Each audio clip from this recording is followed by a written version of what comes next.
Après les principautés, viennent maintenant les esprits servants, les esprits errants.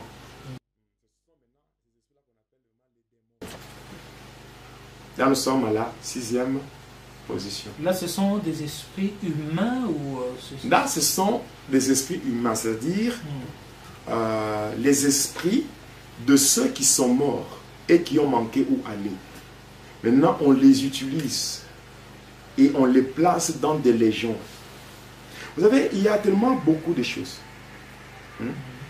Beaucoup de choses qui se passent aujourd'hui. Par manque de connaissances, même certains hommes de Dieu, par manque de connaissances, c'est comme ça que moi j'ai toujours dit ceci. Il ne faut jamais attaquer quelqu'un parce qu'il a parlé de quelque chose que tu ne maîtrises pas. Même la Bible dit que nous connaissons en partie.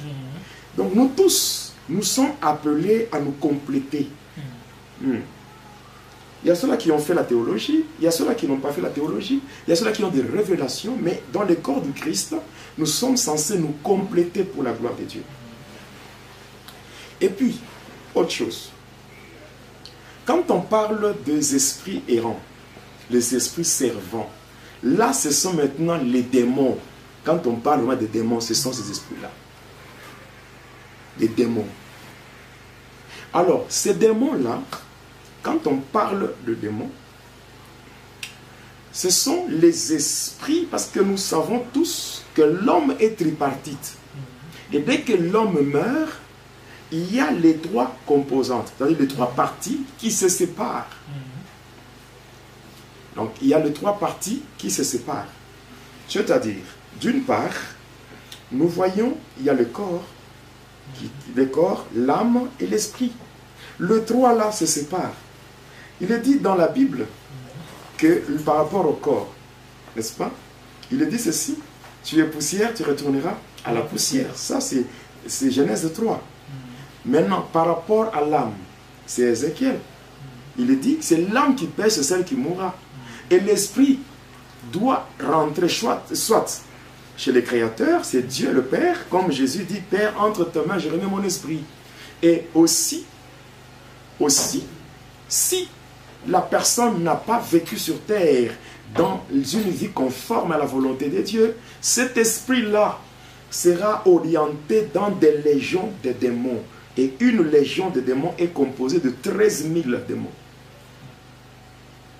Et ainsi, si aujourd'hui nous devons maintenant calculer le nombre total de démons sur la terre, les démons sont plus nombreux que les humains. Oui, parce que si nous devons prendre le monde depuis qu'il a été créé jusqu'à aujourd'hui, combien de gens sont morts dans le mal?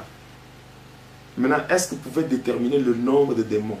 Non, c'est impossible. Et alors, ces personnes qui meurent dans le mal, ces personnes, elles sont directement ou elles sont utilisées directement ou après un temps dès que ça se sépare, on les oriente dans des légions. Et ce sont ces esprits-là qui sont utilisés cette fois-là, et ça fait un retour. Et ces esprits-là seront utilisés jusqu'à la venue de Jésus-Christ, jusqu'à la fin de temps? On les utilise, ce sont des démons. On les utilise, parce que là, ce n'est plus des hommes. L'homme est tripartite. On parle de l'homme lorsque les trois parties sont réunies. Alors, pasteur, je veux juste comprendre quelque chose, parce qu'à la fin du temps, il y aura les jugements. Oui. Alors, ces esprits-là, comment ça se fera avec ces esprits errants? En fait, d'abord, si je dois bien dire, je dois bien parler, on ne parle de l'homme que lorsque les trois parties sont ensemble.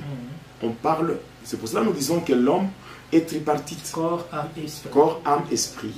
Maintenant, quand vous prenez Ecclésiaste, il est dit clairement, on parle du cordon d'argent qui sépare le trois parties. Le corps, tu es poussière, tu retourneras à la poussière. Oui, tu es poussière, tu retourneras à la poussière.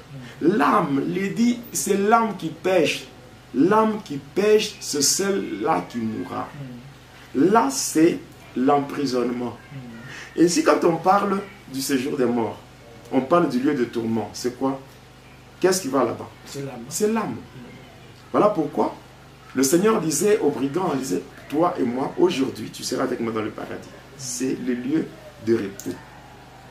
Alors l'âme part dans le tourment et l'esprit? Oui, l'esprit rentre soit chez Dieu. Si la personne vivait conformément à la volonté de Dieu. Maintenant, si la personne était dans le mal, son esprit sera utilisé dans le ténèbre comme esprit errant, comme esprit servant. Ce sont les esprits errants ou les esprits servants. Et ces esprits-là, on les utilise pour concrétiser quoi? Donc, on les utilise pour renforcer toutes sortes de malédictions familiales. Et c'est comme ça qu'on parle de liens familiaux. Ce sont ces esprits-là. En fait, quand on les utilise dans les familles d'où ils sont sortis.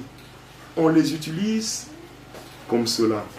C'est-à-dire que les démons et même les anges, les esprits, les forces du mal, utilisent ces esprits-là dans leur famille. Il y a les liens pour renforcer les liens familiaux, les malédictions, les différentes malédictions familiales.